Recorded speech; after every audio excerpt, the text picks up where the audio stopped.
Welcome to the GBU Live Campus View Club here at the Peterson Events Center as Panthers take on NC State. 7:45 start. Don't you love that? 7:45 on a Saturday. The Panthers will have senior night, and of course Jeff Hathorn with Jeff Capel, and coming off back-to-back now 20-win seasons. I Congratulations. appreciate that. Appreciate it. What's the significance of that for the program? Well, it's huge. I think it shows that last year wasn't a fluke. Um, I heard that after the season last year to see if we can do it again. I think we've shown that we can do it again. We did it this year with a completely different team. You know, last year we were really old. Um, this year we're very young, especially in the backcourt. Um, I think it's significant because I think it shows that we have it going in the right direction. Um, that it's 2 years in a row that we've been pretty good. We've been resilient. Um, we have really good guys, um, and I think the main thing is that it shows that I think we finally have it going in the direction I think that we all wanted it to go. Um, and so being able to win 20 games this year with this group, especially after starting 1-5 in the conference, I think it shows an incredible resilience, toughness, character about the young men that we have in our program. I don't know if you heard what Leonard Hamilton said after the game the other day, but he was very complimentary and said that he thinks Pitt's going to be one of the top programs in the country here soon. And he credited the students and the energy. And he also said of how you've taken what you have this year and kind of altered your scheme in order to play to your strengths. How much did that have to change, and what does it mean to you when a peer says something like that about your program? Well, Coach Hamilton is someone that I have so much respect for a lot of different reasons. But one of the main reasons is the outstanding coach that he's been and how he's built their program at Florida State. I played against Florida State when I was a player when they first entered the league, and during my 4 years, they were not very good. And they went through a long time where they weren't. And it took him 7 years to get to the NCAA tournament. And then they became pretty consistent after that. Um, and so he knows about building programs. He did it at Miami, um, and certainly he's done it there at Florida State. So when I heard those comments, someone sent them to me. I'm not on any of this stuff, so my brother actually sent it to me that night. Um, How much easier that makes your life. yeah, it makes it a lot easier. My brother sent it to me late that night, or maybe it was the next day, um, and he thought it was something, his comments, that maybe we could use with our guys. But it meant a lot to hear him say that. Um, I thought when the season started, when we got together, I thought that we could be good. Um, I, I knew that it would take some time. I did, because we were going to have to rely on two 18-year-olds. And it's very, very different. And it's also two 18-year-olds that were not McDonald's All-Americans. Like, they weren't like top 25, top 30 guys. I knew they were really good, and I believed in them. But I knew it would take some time. And if I'm being honest, I think one of the things that happened to us was that up until after Christmas, when we really started conference play, I think that we were a little bit naive and thought, when I say we, I think we had some guys in our team thought that we were better than we were, and they didn't really understand because they've never been through it. Like, what you have to do to win in this conference, like the level of preparation and rest and attention to detail and how hard you have to play over and over and over every day. And I think it took us getting punched in the face and falling down to understand the level. I remember when we played Missouri here and we lost. And, at the time I didn't realize that Missouri wouldn't win a game in the conference. Like, I thought they were a good basketball team. They were a tournament team last year, had 4 starters back from that team. And I remember when we came upstairs to do media, and it was me and Blake. And I asked him, I was like, hey, what do you think? Like, what do you think? And he said, like, I think we'll be fine. The young guys just don't know how hard it is. Like they're always saying, like at halftime, like we should be killing these teams. And I'm saying to them, we ain't killing nobody when we get to these. That's just not how this league is. And so I think, unfortunately, it took us to get punched. But I always felt that we would get off the mat.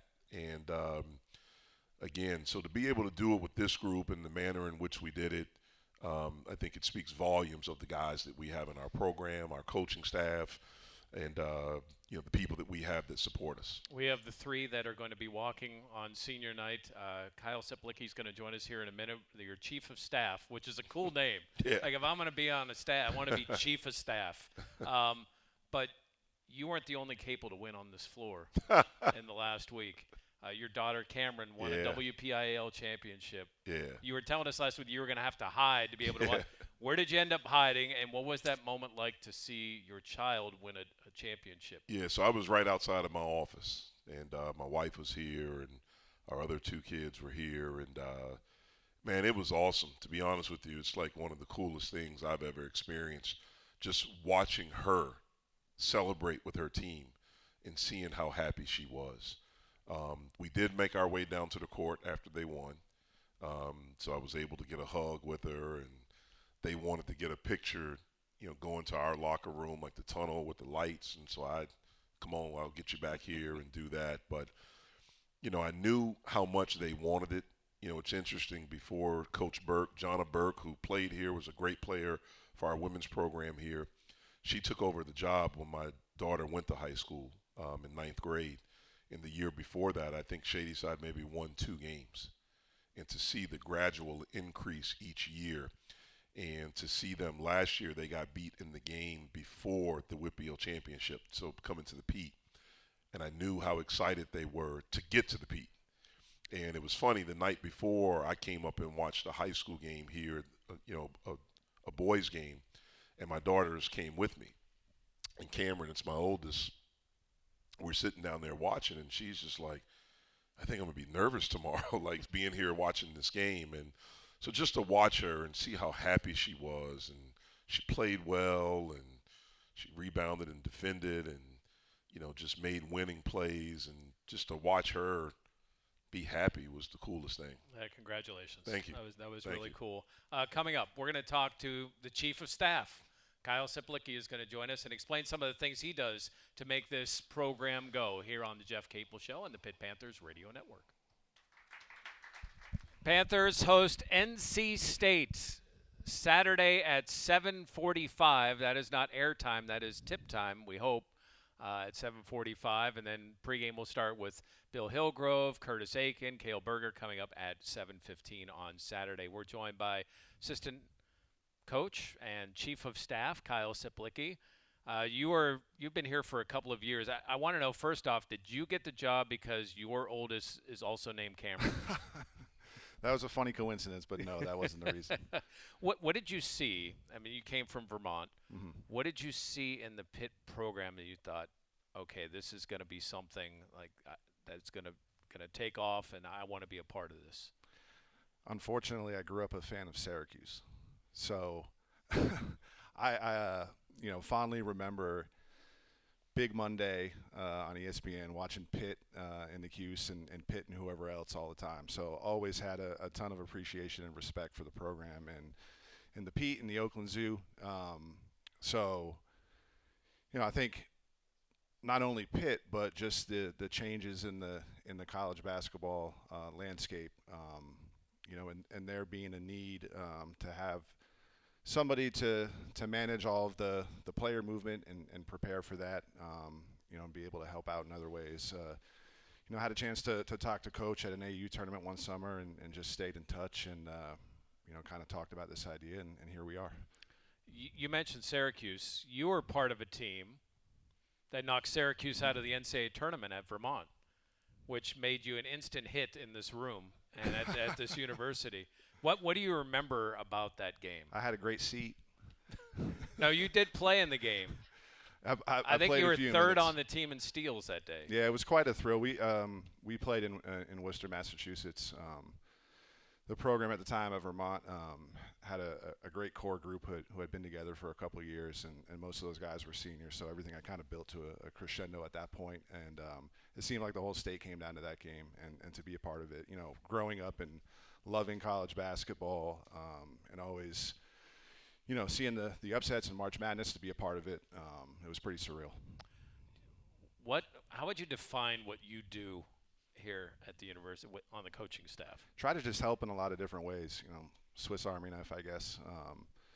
The work that goes in year round to being prepared when it comes to the portal from a recruiting perspective, being able to help, full time now as a coach with the rule change and be on the floor and help with player development, scouting, scheme, X and O, all that stuff. I just try to help out and use my experience in as many ways as possible, and just be there to support Coach Capel and the rest of the staff and the players. Can you give us an idea of, like, how does it work with the portal? Like, do you find out and then you go look, and then you're looking up film and you can make contacts? Like, how does that whole process work? It's evolved really within the last couple of months with the latest injunction surrounding the transfer rules changing.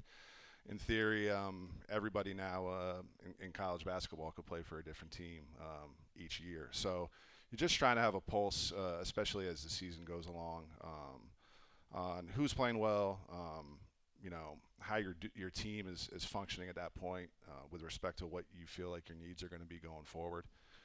And then, around this time of year with the portal about to open, just being prepared and having an idea of what you want to do and who you might want to recruit if those opportunities exist. I mean, there's got to be hundreds of names that go in, and sometimes you can find a diamond in the rough at a small conference, or somebody that really fits what you're looking to do. How do you weed through all of that and try to figure out what would fit here? Yeah, it was a lot easier in the last couple of years when the rules were different to have a sense of who would even be able to transfer. Transferring obviously wasn't as common in prior years, so there was more of a finite group of people that you could really try to track all year round. And now, obviously, with things changing, the rules changing, that's totally different. So just trying to have a macro level, big picture sense of what your needs might be and who could fit it. As a staff, you guys must be pretty proud. I mean, you've had some transfers come in over the last couple of years that have made huge impacts here. It's worked out well. I think everybody's done a really good job identifying players, but also having a feel for the type of person and the character of the kids that we've wanted to bring in. I think that's been a huge reason why last year was what it was, and why this year is trending in the correct direction. We obviously got to a point at the start of January where it wasn't going as well, and it was just so impressive how everybody showed up and practiced really well and worked really well and prepared really well in the face of some adversity. So that character piece, you're never gonna bat 1,000 on that, but we really try to pay attention to it, and it's worked out well with these last couple of groups. We're joined by Pitt assistant coach and chief of staff Kyle Siplicki, and you're also involved in analytics. How many numbers? I'm not an expert. I try. But how many numbers? There's so many different numbers, and it seems like people are coming up with a new one every week. Like, what are a couple of things you guys really try to focus in on those type of numbers? Well, we try to be just, number one, as open-minded to that stuff as possible. I don't think you want to put all your eggs in one basket with it, but all of that stuff is relevant, and you can use it however you'd like. Obviously, we've gotten better in the past couple of years with our ability to shoot threes, and the way our roster is set up without a true back to the basket 5-man especially, we've been more dependent on having to make jump shots. So I think that goes hand in hand with being able to create really good shots, and that's something I think this year's group, as we've gotten more experience both with the young guards and also experience in actually playing and functioning together, that's been a big reason why I think we're shooting 39% from three in the last 13 games, where we're 10-3. With the analytic piece, you're able to really get a look at and track the quality of shot that you're taking. So it's not as result based with your actual percentage. There might be games where you don't shoot it very well from three, but we're able to go back and look at the film and have some data around that, where we feel like we've still generated a good quality shot. And the more you can do that, probably the better you're going to shoot it. Isn't it crazy how many numbers are around? I mean, there's always been numbers around Too the many, game, yeah, but yeah. now, I mean, it's and some of them, to your point there, can be very beneficial. Yeah. And can give you a leg up on somebody that might just that doesn't matter. Yeah, at the end of the day, it's still basketball, and I think pretty much everybody on our staff has played at some level. So we understand the emotional component around it, and what that looks like. So we're not like totally dependent on the analytics side, but it's certainly something we want to keep an open mind to. Kyle, last one. What is it like for you to learn from 4 other coaches who have been head coaches? It's awesome. Growing up and having watched Coach and Jason play especially, and then since I've gotten into coaching, being aware of or having seen the teams that MB or TO have coached, that was also a big part of wanting to come here. Having been at a lower level where we had a lot of success, wanting to jump to this level and be able to learn from people who have done it here for a long time, as I continued my own journey. All right, Kyle Siplicki, thank you very much for joining us. Assistant coach here at the University of Pittsburgh. We come back. There are 3 guys who will be walking on Saturday for Senior Day. We will talk to all 3 of them in one segment after the other as we continue on the Jeff Capel Show on the Pitt Panthers Radio Network. We are in the GBU Live Campus View Club here in the Peterson Events Center. Jeff Hathorn with Will Jeffress, who will be walking on Senior Day. You are a double major and graduating. Yes, sir. So you've got 2 majors, basketball. Like, how do you fit all this stuff in? I don't even know. Honestly, I couldn't tell you. I remember back when I was younger, one of my teachers in the gifted program asked me one time. He was like, "How you got time to do all this homework and get all this stuff done?" Blah blah blah. And I was like, "I don't know, man. It just gets done." You know what the alternative is if you don't get it done. Yeah, I know what the alternative is. When you were being recruited to come here, what was it about what Jeff was telling you and about what you saw that you thought it could be what it is now? They showed me a vision. When they came to recruit me, they were some of the first people to call me, so show me love and believe in me and my game to even be able to play at this level. And I really appreciated that. That's something that gets overlooked a lot, and being recruited hard or being a first choice almost.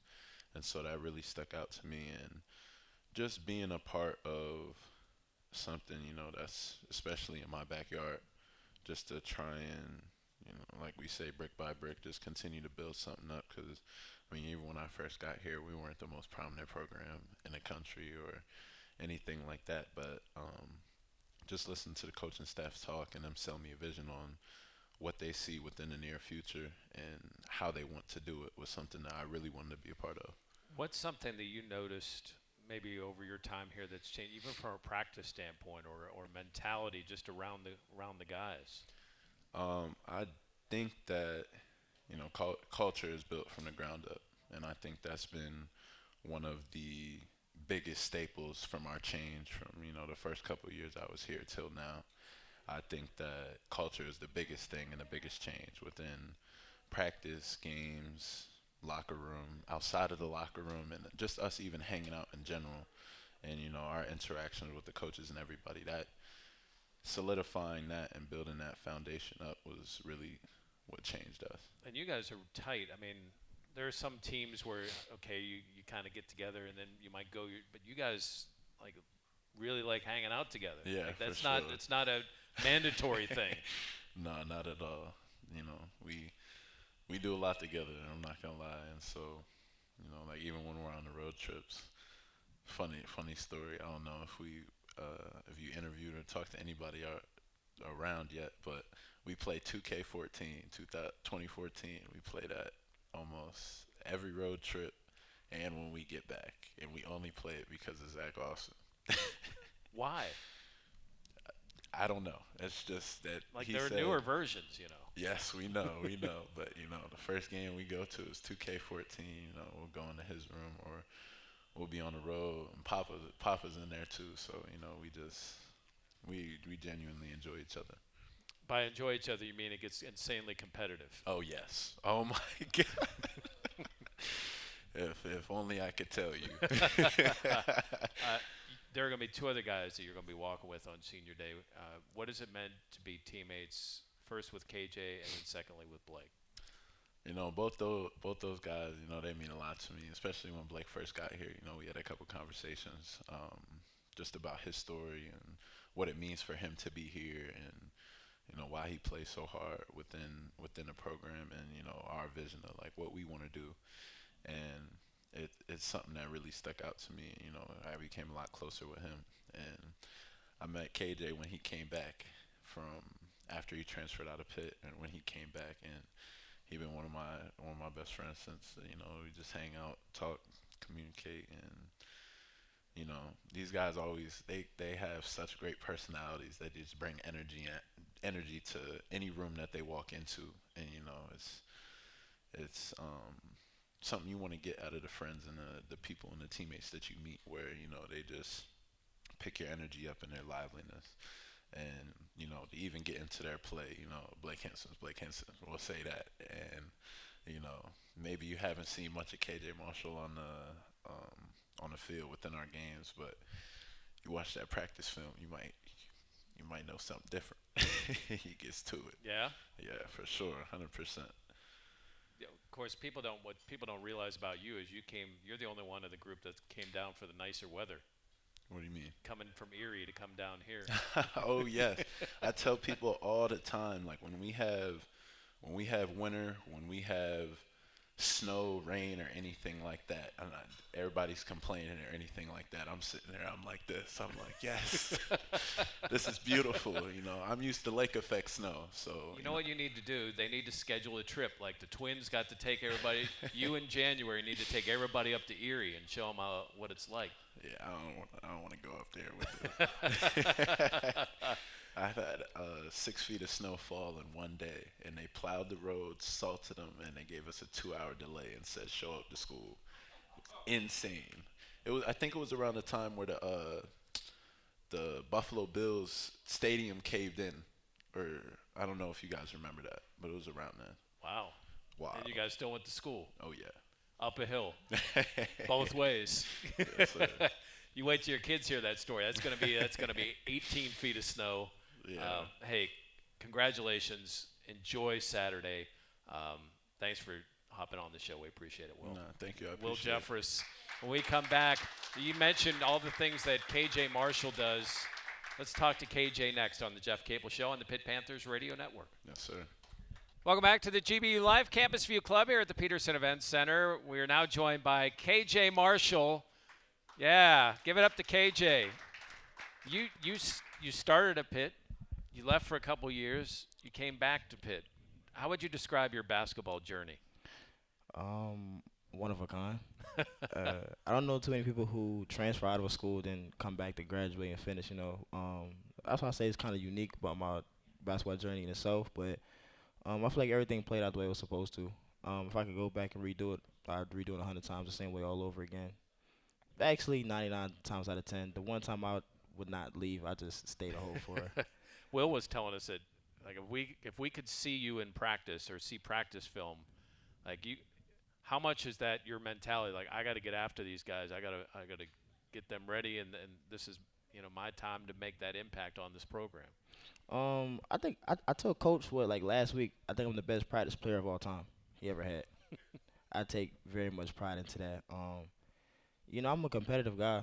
If you go back and look at me in high school and times before that, I've always been competitive, always play hard, very confident, and I try to just help out each way I can each and every single day I practice. Do you watch Jalen and Bub and how far they come and take some pride of like, hey, I pushed those guys. Like those guys got to work and practice, and that's part of the reason they're better. Oh yeah, they know that though. Like in off season, me, Bub, we play 1-on-1 a lot. I try to go after those guys a little bit, but I don't try to take too much credit. They was very talented. When they first got here day one. I just try to keep the focus on the boys, and I was trying to push them. Each and every single day. That's all. KJ, where does your energy come from? I don't think I ever met my dad, but he might be the most energetic person you ever meet. I mean, you'll probably hear him before you meet him. If he was outside right now, you'd probably be like, who is yelling and talking to everybody?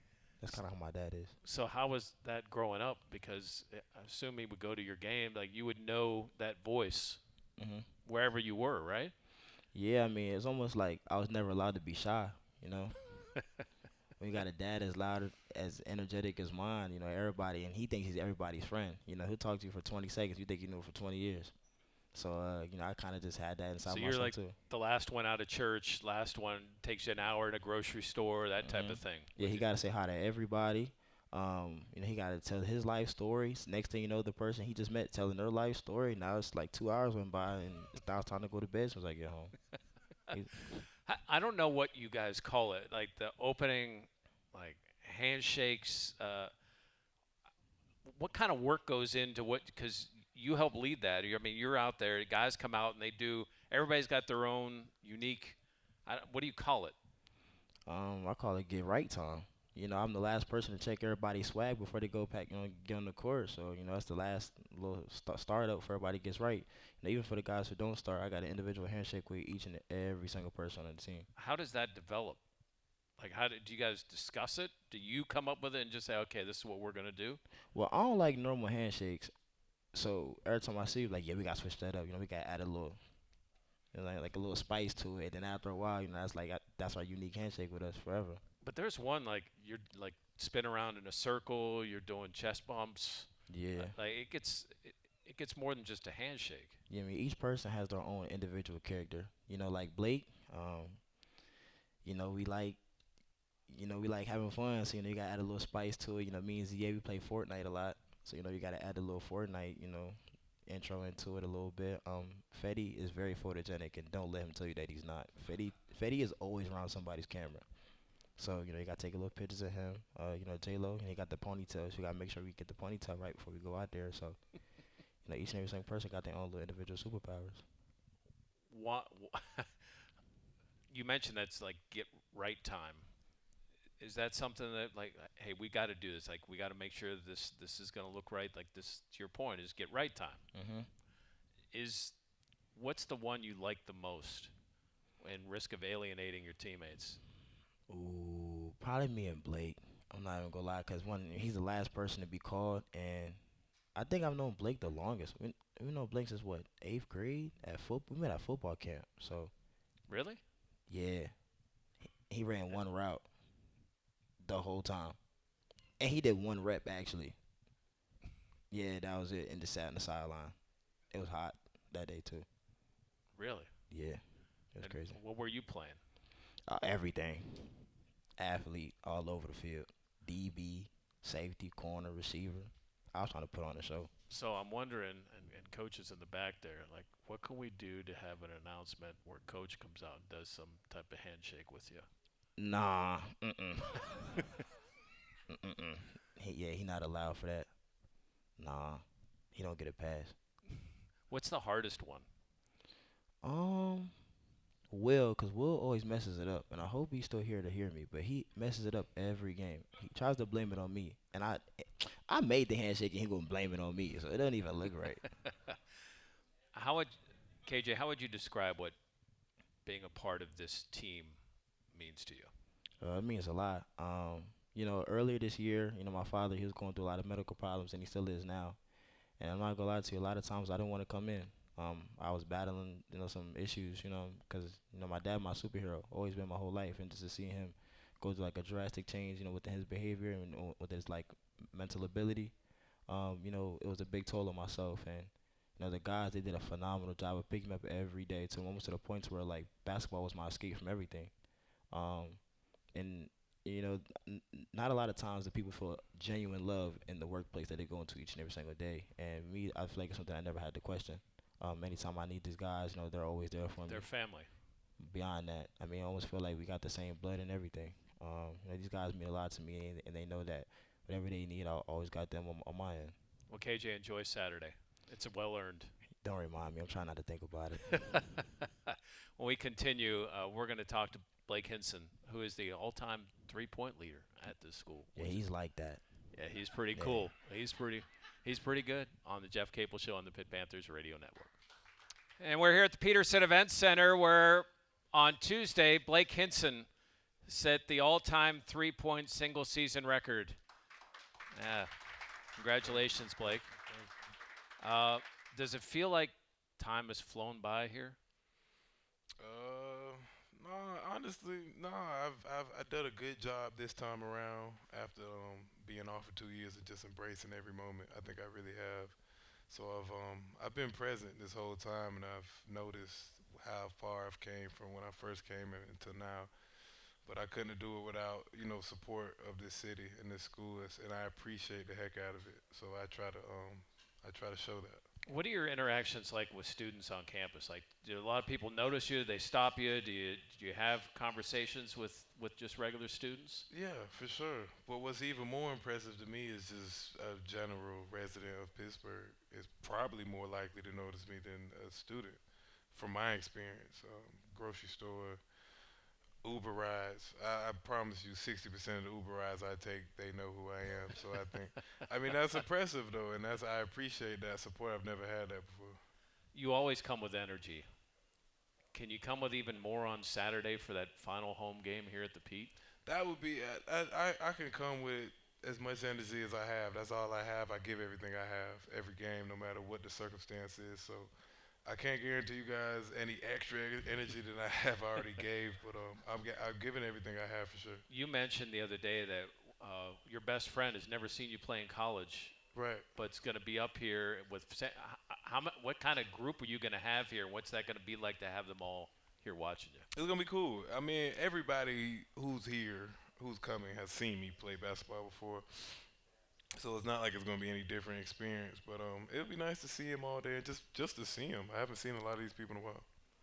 Your dad was a good basketball player. Indiana State, his last year, he averaged 11 and a half points, nearly 6 rebounds a game, but he made 2 threes his entire final season.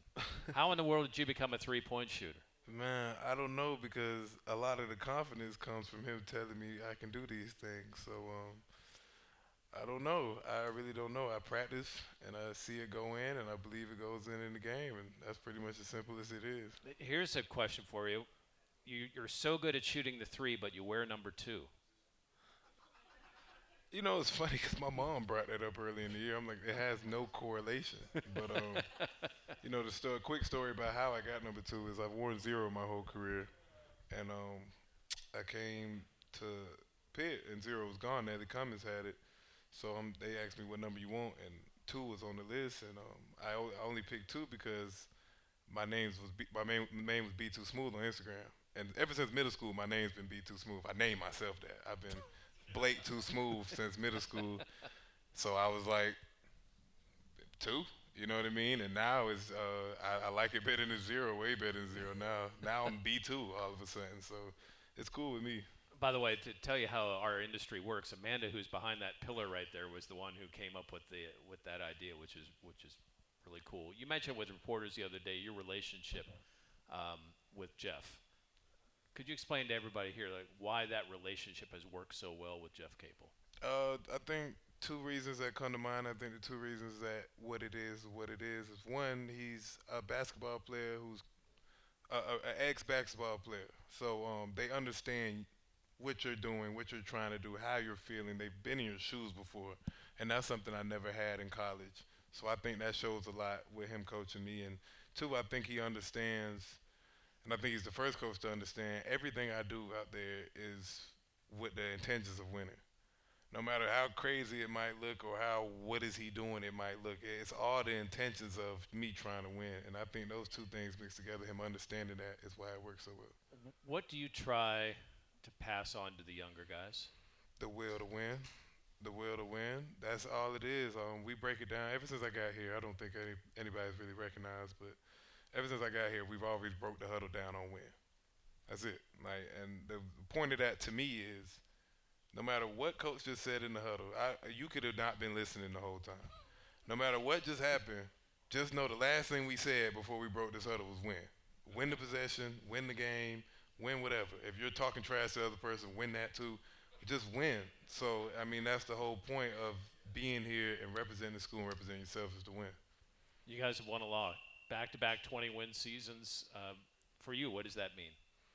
Means a lot because, I mean, just like I said, I want to represent winning. I don't want to just be a player that was good. I want to be a player that won. You know what I mean? So I always wanted to be just a winner. And winning looks cool. Winning is cool. I like to be cool. So winning, I want to win. Last one, Blake. How are you going to deal with all the emotion that's going to be around Saturday? Man, I really do. I appreciate this. I appreciate this place so much, and I think I'm always emotional about this place. So the reason why I work hard and play hard, and I do a lot of things off the court with just Pitt on my mind. Like if it was just me on my mind, honestly, there would be not much I wanted to prove to myself. You know what I mean? Like I've done a lot of things for myself, but a lot of things I do now is for the school. And I mean, of course, it works in my favor as well, but this school is always on my mind. It's always emotional for me, so I don't really see it getting overwhelming, but I love the heck out of this place, and I'm going to play hard for it every time. Enjoy the game on Saturday. I appreciate Thank you, Blake. it. Okay. Blake Hinson here on Jeff Capel Show. Jeff will rejoin us as we continue on the Pitt Panthers Radio Network. Quite a collection of young men. Awesome. The best. I want to ask you, just a little bit about each one of them. I'll start with Will. Yeah. Well, Will, I still go back to my first conversation with Will on the phone, and it's been amazing to watch him grow up. He was 16 when he got here. That's crazy. Yes, it is crazy. And he got here as a 16-year-old in a global pandemic, where we had no fans at games and we had very little access to them to work with those guys. And, he stayed committed even through some down times and, being around some situations that certainly he wasn't used to that were very, very different for him. But has been an unbelievable teammate during his time here. What does KJ mean to your program? KJ means a lot. So KJ was here our second year, and he started with us and wanted to stay but had to leave because he couldn't afford it anymore. Went to a junior college, and I remember he reached out that he would love to come back, and we welcomed him back. He just, which you probably saw here, he has an unbelievable spirit. He's like incredibly positive. He's upbeat. He's got great energy, and it spreads throughout our whole program. How about when you look back with the impact that Blake has made on your program? Yeah. I mean, this is the third place that I've been a head coach, and I don't know if there's been anyone that I've coached that's had as big of an impact on a program, as he has. Probably the guy that had as much or close as Blake Griffin with me at Oklahoma, because program was a little bit down. I think my first year there we were 16 and 15. So we had a winning record, but it wasn't what they were accustomed to. And, getting him certainly changed everything. But Blake, I've never coached anyone with that type of spirit. I haven't, like that personality, wherever I've been, even as an assistant coach. I've never coached anyone with that positive of an attitude and spirit and a belief. And it's been unbelievable. It's helped me. We've got some people to thank. It is the last show of the year. Yeah. We'll do that and a quick look at NC State as we continue on the Jeff Capel Show on the Pitt Panthers Radio Network. We're back here at the Campus View Club for the final 50 seconds or so. And, Jeff, NC State, I mean, it's a team that led Duke in the second half, up 8 at Carolina. This is still a team that's playing hard. They've got stuff to play for. They are. They're talented. They have a really good big man in DJ Burns and a really good guard in DJ Horn. So it'll be a tough challenge for us. Yeah, Horn does a lot. He does a lot. He scores that ball. I want to thank all of our guests. Kyle Seplicki, Will Jeffress, KJ Marshall, Blake Hinson.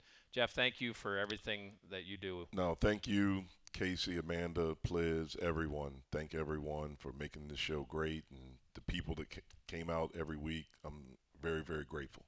Yeah, I am. I double that as well. It's Brooke's mom. Next time we do this, I'm Amanda's going to be a mom Exactly. next time we do that, which is Yeah. going to be really cool. You've been listening to the Jeff Capel Show here on the Pitt Panthers Radio Network.